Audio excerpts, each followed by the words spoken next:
आला नाही, पण या सगळ्या पराप्रतिष्ठानच्या माध्यमातून किंवा गुरुपौर्णिमेच्या माध्यमातून ज्यावेळी भाभी नालंगांच्या घरी जायला मिळालं, त्यावेळी त्यांच्या चिरंजीवांना एक रिक्वेस्ट केली गेली की तो सौदागर कसा होता हो. भाभी नालंगांच्या माध्यमातून जरी आम्हाला अनुभवता आला नाही तरी त्याच्यातील काही संवाद आपण जी काही मंडळी इथं उपस्थित असेल त्यांच्यासमोर आपण सादर करावी अशी त्यांना विनंती केलेली होती आणि त्यानेही तो प्रयत्न आपण करू असं सांगितलेलं होतं. तर विनंती आहे सन्माननीय विजय नालंग साहेबांना की आपण रंगमंचावर येऊन सन्माननीय कैलासवासी भाभी नालंग यांची आम्हाला थोडी आठवण करून द्यावी. हॅलो. पराप्रतिष्ठानच्या वतीनं माझ्याजवळ विनंती केली होती माझ्या घरी. मी त्यांना शब्द दिला होता, पण त्याच वेळी म्हणालो होतो की बाबांचे शब्दफेर ते जे काय आहेत अभिनय ते शक्य होतील असं मला तरी वाटत नाही, पण मी प्रयत्न करेन असं म्हणालो होतो आणि त्या उद्देशानं मी काय इथं आलेलो नाही. पण आता यांनी हे केलं म्हणून थोडंसं का होईना माझ्या श्रोत्यांनी आणि श्रेष्ठ माणसांनी जे मी काय करीन ते गोड मानून घ्यावं अशीच एक विनंती आहे.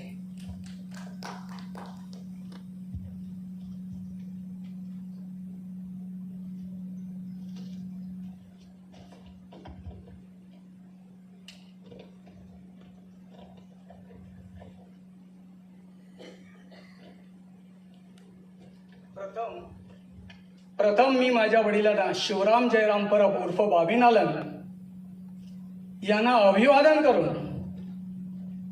गणेशाला साष्टांग नमस्कार घालून जे वेडवाकड काही जमेल ते करण्याचा प्रयत्न करतोय. सती महानंदा शिवलेले 11वा अध्याय आणि सती महानंदा ही महानंदा होती. तिचा वेशाकुळात जन्म झाला.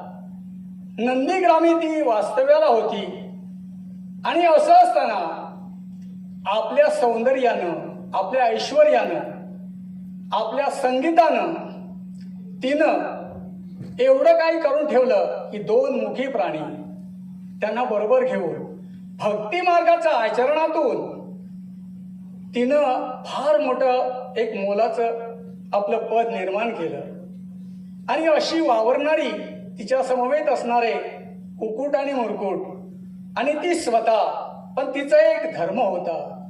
तो कोणता असेल तर ती शिव पार्वती परमेश्वराची भक्ती करत होती.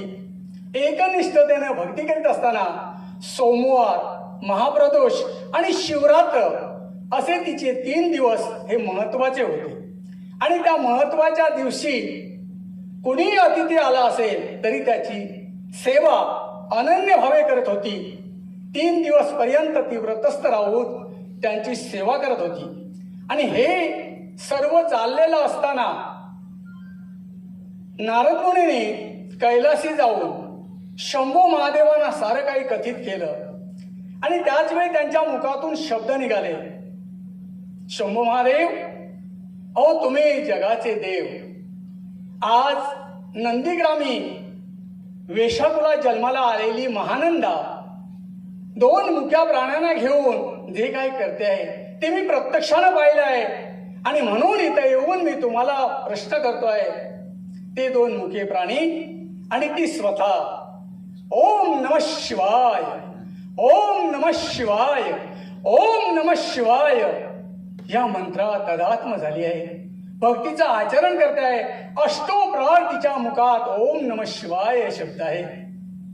त्याच वेळी नारद मुनीच्या मुखातील शब्द ऐकून शंभू महादेव म्हणाले, असं जर असेल तर मी स्वतः जाईल आणि प्रत्यक्षानं तिची कसोटी घेईल. त्याच वेळी नारद मुनी म्हणाले, तुम्ही असे जाल तर काय होईल.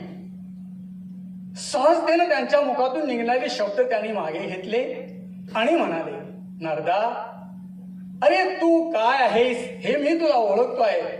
असं असताना सुद्धा मला प्रश्न केलायस. या कैलासी येऊन सारं काही तू कथन केलंयस. अर्थात मला देव म्हणतात, महादेव म्हणतात. मी कसोटी घेणार तो कोणत्या तऱ्हेने घेईल हे मी तुला सांगू शकत नाही, पण नक्कीच तिची मी कसोटी घेईन. आणि मग तदनंतर शंभू महादेवाने वेशात बदल केला. व्यापाराच्या निमित्तानं त्यांनी सौदागरी रूप धारण करून ते नंदीग्रामी स्वतः गेले. आणि त्यावेळी महानंदीची कीर्ती ऐकून ते त्यांना आठवलं आणि ते म्हणू लागले, मी आलो आहे खरा, मला कोणी ओळखेल आणि ओळखलं तर काय होईल या एका उद्देशानं ते खचून, पण तरी सुद्धा त्यांनी जिद्द सोडली नाही. आणि त्याच वेळी त्यांच्या मुखातून बाहेर पडलं ते उद्गार सती महानंदीपर्यंत पोहोचण्यासाठी. त्याच वेळी ते म्हणाले, अगं ए महानंदे, महानंदे. ती म्हणाली, कोण आलं? अगं मी आलो आहे, तुझा सौदागर. आणि त्याच वेळी त्यांच्या मुखातून शब्द बाहेर पडले, नसा नसातून भरली ज्वाळी, नसा नसातून भरली ज्वाळी, लसलसली ग,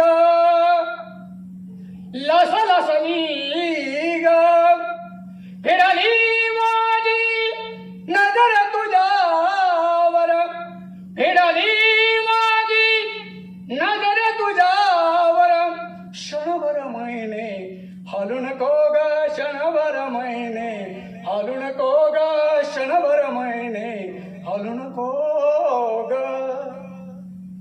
शृंगाराचा झोक दावणी, शृंगाराचा झोक दावणी, ठुमकत पाऊल टाकू नको ग, ठुमकत पाऊल टाकू नको ग, ठुमकत पाऊल टाकू नको ग.